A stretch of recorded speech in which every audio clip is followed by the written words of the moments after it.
It's not always fun and games for first responders. 05 Central, you show me in pursuit. But sometimes it is. Oh my God, he's not wearing pants again. Sometimes it's dangerous. Flipping around, look out, look out, look out.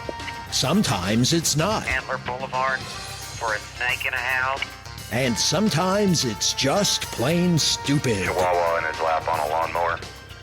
This is the stupid side of first response. Dispatch, do I really have to go to that? This is Code 0.5. I'm in 0.5. I hope I did those right. Me too. It's kind of important over there, isn't it? Yeah, we got it right. Okay, cool. Since, I still haven't changed that, and I'm number 4 and you're number 1. No, I'm not. Am I really number 1? Mm-hmm. Yes. All right, guys. Intentional. Jason, number 4, coming at you. Code 0.5, my co-host Rich, in Victory Brand Studios. I guess I could change that shit instead of giving you hell about it all the time. We could. Like I told you, the setup on this was it's a pain. How long was I up underneath here? Oh, I don't know. I thought you were used to being under the desk. No. No, sir. Negatory. Negative. All right, I'm gonna remind everybody we're back. We're on the YouTubes On the team. and we got a giveaway going on. We're giving away those 5 tumblers, and you'll need to go back to our last episode to figure out what to do that. Yes. So you can get in on it. You want in on it, trust me. But anyway, is there anything else we need to mention? Any other administrative items? Yeah, administrative. So like in the first video, we didn't get a chance to show you guys this little jewel right here. I don't know if you can see him. Oh, yeah. This guy right here. That's Porch Turtle. This is Porch Turtle. This is the one they thought was a listening device or what they could hear their neighbors or whatever in one of the earlier episodes. He's kind of jacked up. He is, but we love him anyway. He reminds me of me. He's broken. I mean, even if he wasn't broken, it's about an ugly son. Well, I mean, from far away, if you can see those eyes, I mean, he does look like he's got a camera or something going on. But yeah, that's the Porch Turtle. We've got him here. Yeah, I'm glad you brought that up. I forgot about it in the first one, and I was about to forget about it all again. No, he's our good luck charm. But yeah, that was Porch Turtle. What else have we talked about that we were going to get on here? Like what other stuff we've been involved with that we were going to put up here where people could see what we were talking about? I know there was the massive can of a certain brand of... yeah, piss on them. Yeah, that's not happening now. No, I'm done with them. No, since Victory saved us, I'm done. Yes, Victory. Speaking of Victory, if you see these swaggy t-shirts back here, you can get them. You can check them out on their Etsy shop. They have several designs to choose from. The duck logo, the duck stickers. Actually, this is a one of one. And if we can find somebody, maybe, that can fit it, this may end up in one of those tumblers that's going out. Oh, yeah, that's true. Then it's the Don't Be a Renix to Society t-shirt. Have you ever seen that movie? I believe I have. Years ago? Yeah. I don't get out much. I don't watch a lot of TV. So I'm one of those guys. I collect mold, spores, and fungus. Yeah. And on that note, does anybody know what movie that comes from? Yeah. Comment below. Yeah, comment if you know where that came from. And if you do know, you will be Rich's new best friend. Oh, yeah. That's something we need to bring on here and show him. What? The thing. Yeah. The thing. I'm going to steal that from you one day. It's been sitting there. That thing is awesome. Is it still over there, or is it your house? Still sitting there. Still sitting there. You're going to come in one day and it's going to be gone. You're going to go, oh, that son of a... I don't know where to find it. It'll be all right. I'm going to lie like hell. I'll tell you, I don't know where that sucker's at. Nah. That's what it is. You have one of those Apple AirTag things in it. No. Take you right where it's at. Dude, it's got everything else in it. Oh. But not one of those. I don't want to add any more weight to it. Oh, yeah. That thing is heavy. Yeah. It's a 1-to-1 scale. But yeah, we should get that on here and people will be impressed with that sucker. Oh, yeah. They'll be asking how to make one and everything. Oh, yeah. And that's the other thing we need to start writing down is all our notes that we need to put.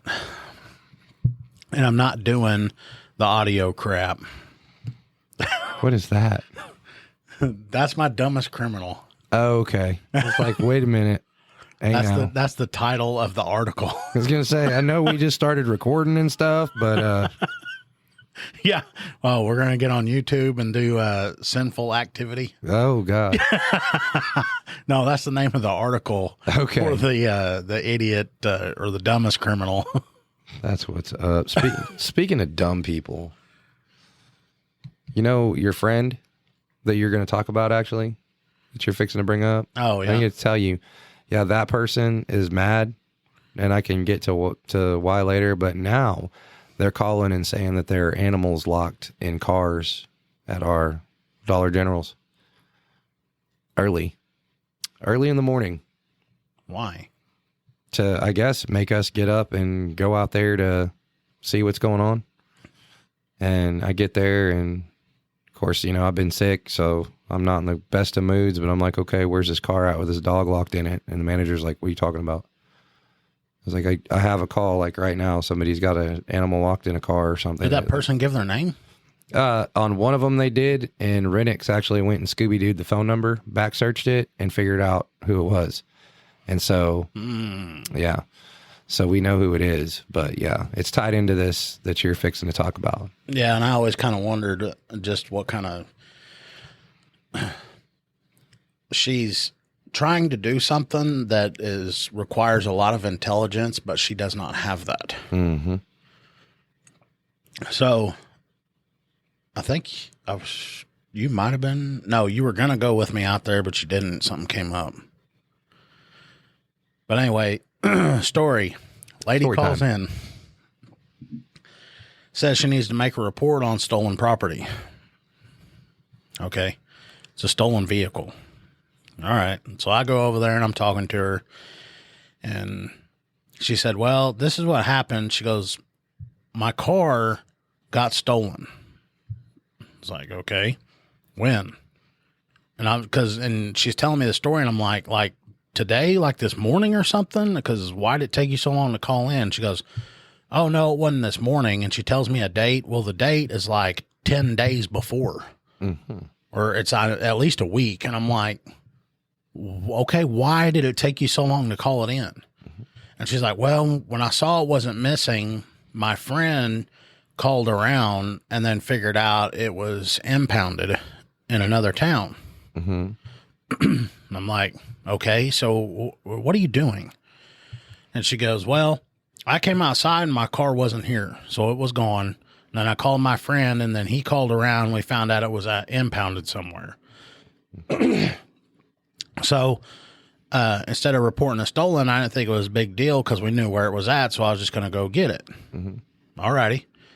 Then why are you calling me out here? And she goes, well, I want to report it stolen now, and we need to go up there and fingerprint it. Mm-hmm. And I was like, ma'am, I'm not going to go up there and fingerprint a vehicle that was stolen and then recovered in the same day that you never reported and, going to this long spill. So she fills out a statement, tells me that part of the story, and then I leave. Mm-hmm. I'm driving home, and I get a phone call from one of my coworkers, and he goes, hey, that lady that you just talked to? I was like, yeah. She called the day that thing was supposedly stolen. And before I could get to her house, she called back to dispatch and said, never mind, it's not stolen. I know where it's at. Mm-hmm. I'm like, okay, so why does she want to report it now? So that's how I do it in my report. I did what she had told me, but then I put in there that she had called on another day and said that it actually wasn't stolen, that this is where it was at, and that it was impounded, and she didn't need a report. Mm-hmm. So I put all that in my report. It gets completed and done, and then a few days go by, she gets a copy of it. She comes in, picks up the report, goes home. Mm-hmm. Calls me and says, hey, I never told you that it wasn't stolen. And I was like, correct, you didn't. You told the other dispatcher deputy and the deputy that it wasn't stolen and you didn't need a report. Mm-hmm. And she was like, well, I didn't do that. And I go, ma'am, I listened to the recording when you told them that. So that's why I put it in there. And she goes, well, I need you to change this report. I need you to take that out. And I was like, well, I'll change the report for you. And she's like, okay, great. Yeah, just change the report. So I pull over, pull up my computer, open up the report, and I supplement the narrative. And I put in there that on such and such day, she called in there and talked to me and asked that I remove to tell whoever reads this report that the vehicle, remove the part where it says that it was not stolen. Mm-hmm. She wants me to take that out so that she can mislead whoever's reading this report. Mm-hmm. So, and the other thing is too, is that we hadn't told her yet, but her insurance company has already called us. Mm-hmm. And the deputy that took that phone call told them, said, hey, she called to report that the day it happened, but then she called us back and said, never mind, it's not stolen. Mm-hmm. So I'm kind of curious as to how this thing is going to play out. Oh, well, on that end, after she realized whatever had happened with y'all, she contacted us and she wanted to speak with whoever was working, which happened to be me because it was day shift. And she said that she needed to make a stolen vehicle report. And I was like, okay, well, what's going on? Where's your address? What kind of car? Whatever.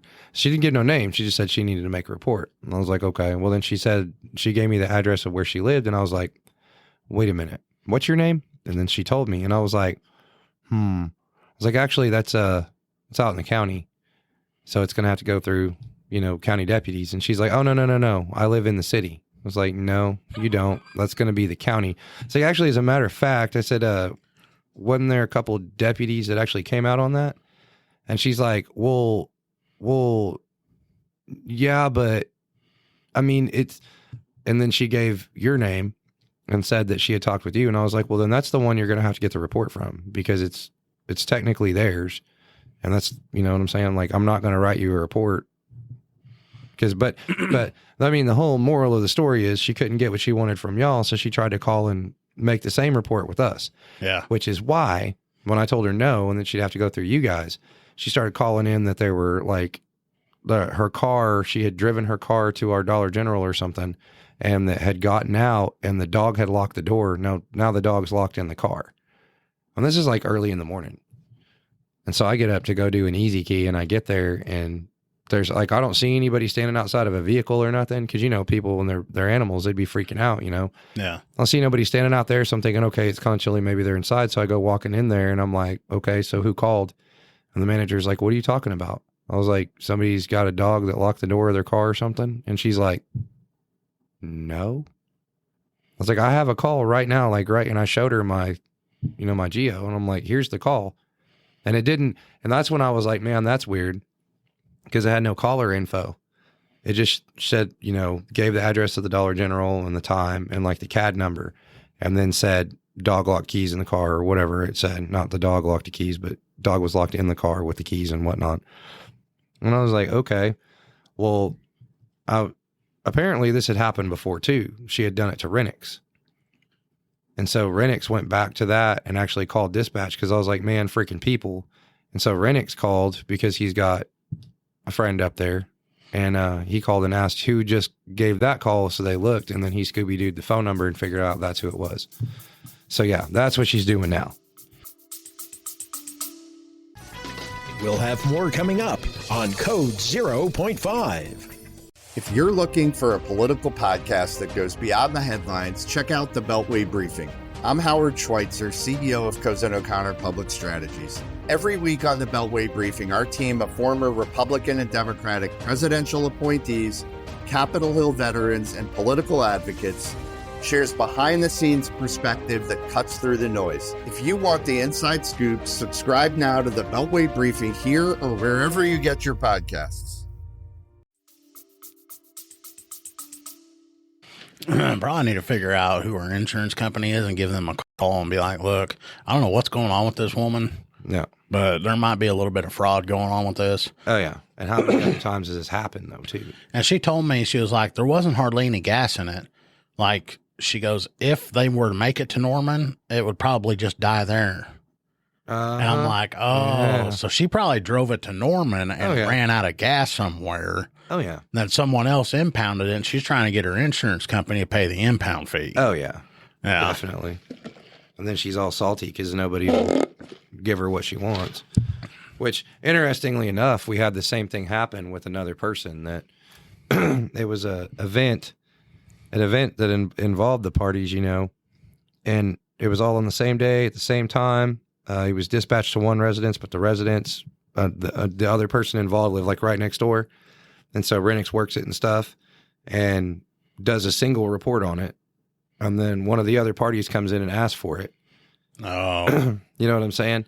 And then, he wrote it like it happened, and it was all the same people. And then that wasn't correct. And then we essentially had the same thing where, like, you need to change this. Here's what you need to put in here. I'll tell you what, since he doesn't know and cannot comprehend or understand how to write a report, I will write the report for him, and you can pass it on to him, and he can copy and paste it in, or he can do whatever he needs to do with this. And it's like, no, we're not doing that. That's not how this works. Yeah. Because if that was the case, then why would people need us if you can just write your own report? I know what you're talking about. You know what I'm saying? But And I'm just saying it's common. It's a very common thing. People think. And that guy needs to stop using the word comprehend because he can't. He doesn't understand shit that goes on.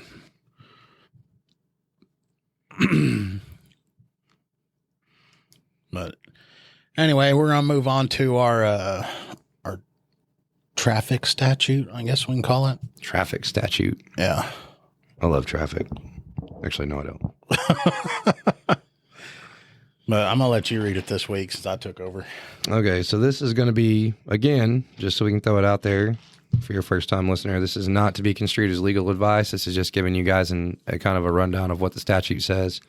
This is out of Oklahoma, so it may be different if you're a listener in another state or something. It may be different, so you might have to do some checking up on your own. But this is going to be Oklahoma Title 47, Chapter 12, Section 417, or 12-417.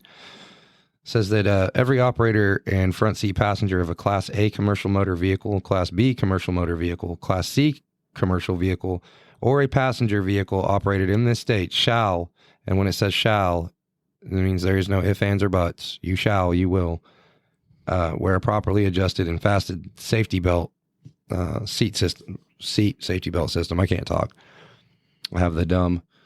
And it's required to be installed in the motor vehicle when manufactured pursuant to 49 CFR Section 571-208. You can stop there. Okay, good, because I can't read. Okay. And then there was some lawmaker in the Tulsa area that was all saying that law is stupid because it says that only people in the front seat have to wear a seatbelt. Okay. And it's saying that kids in the back seat don't have to wear a seatbelt. If you guys remember a couple of episodes ago when I talked about the child restraint system, it says that when they should be properly seat belted in to a booster seat until they're 8 or 4'9" or whatever. But then after that age or that height, it says that a seatbelt will be sufficient for the child restraint system. So if you're a kid in the back seat, you have to wear a seatbelt. Mm-hmm. It says that it's sufficient for a seatbelt. So no, that's not this lawmaker that started that a couple of years ago. That's not true. He can't read. You have to wear a seatbelt if you're a kid in the back seat. Now, if you're an adult in the back seat, you don't have to. And the driver isn't responsible for that. Now, the kids in the back seat have to be properly restrained, and the driver of the vehicle is responsible for it. But, you get over and over, people will say, well, if you're in the back seat, you don't have to wear a seatbelt. Even kids don't have to. That's not true. They still have to wear a seatbelt. I mean, ultimately, it's just yeah, safe. Yeah, and in the back seat, that's the safest place. Oh, yeah. Well, back seat and in the middle or center of the vehicle, I guess they say is the safest. Yeah. But you know what? What's that? Whenever we do these, I ask people to comment below what they think about that. Go comment below. Yeah. Tell us what you think. Whether they think it's ludicrous or whatever. Like last week, the cracked windshield thing. Mm-hmm. Yeah. I mean, I don't know. Seatbelts is touchy. I mean, you got people that's like, man, I'm grown. I'm not wearing a seatbelt. Yeah. Well, and then like last week on the windshield thing, it's like, you know, if it's cracked and it distorts your vision where you can't see very well, it's a safety issue. And also the biggest thing is that a windshield deflects anything that's coming at you. Mm-hmm. And if its integrity has been compromised any, then something that ordinarily would have been just blocked or chipped away or whatever by the windshield, if its integrity is gone, then it's going to come into the cab. So yeah, yikes. And that's going to be bad.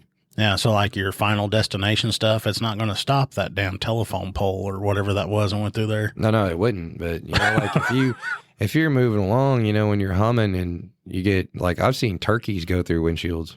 Oh, yeah. You know what I'm saying? Like birds. Yeah, so if your turkey comes up and hits a windshield, if it's degraded any, it's going to come and be sitting in your lap. Oh, yeah. It's getting yeeted for sure. Mm.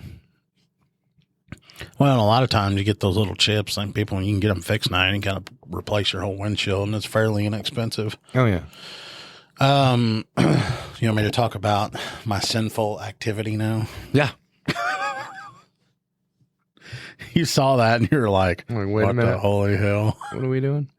Yeah. What's going on here? Okay. We're still in the in your state stuff that we talked about a few episodes back. This one's a number 3 on the list. This happened in Owasso. In 2013, a man stole a computer from Owasso First Assembly of God Church. And then he makes an even dumber move. A few weeks later, after stealing the computer, the thief got frustrated. He couldn't access porn. Oh. Well, that's the first thing you go for. He's pissed because he couldn't access porn on that church's computer. Man. So he called tech support to ask for it to be removed. The computer had software installed called Covenant Eyes, which tracks sinful activity. Ooh. The software company alerted the church, who then notified the police. He was caught with the computer in his home and confessed to taking it. So this software was put on the computer by the church, and he contacts the customer support, and and was one that removed because he couldn't get on porn. Jeez.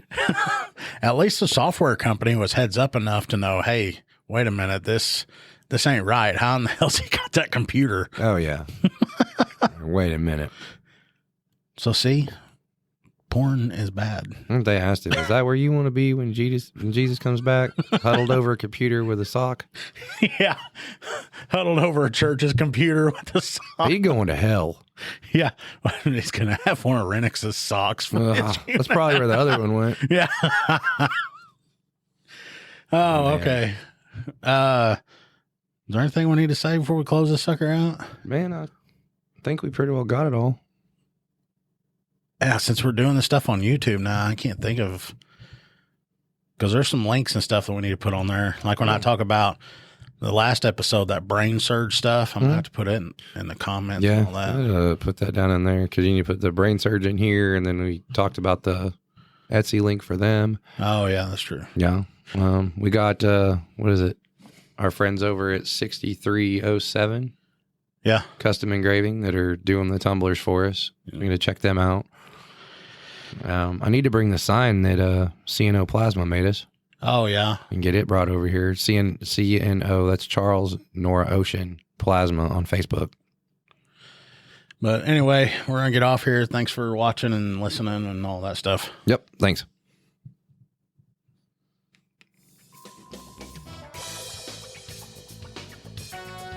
You have been listening to Code 0.5, the lighter side of police work. If you have ideas or suggestions for our show, we'd love to hear from you. Visit our website at code05.co. That's code05.co. And please consider making a donation at our Patreon page, patreon.com/code05. Be sure to use the digits 05. Thanks for listening to Code 0.5.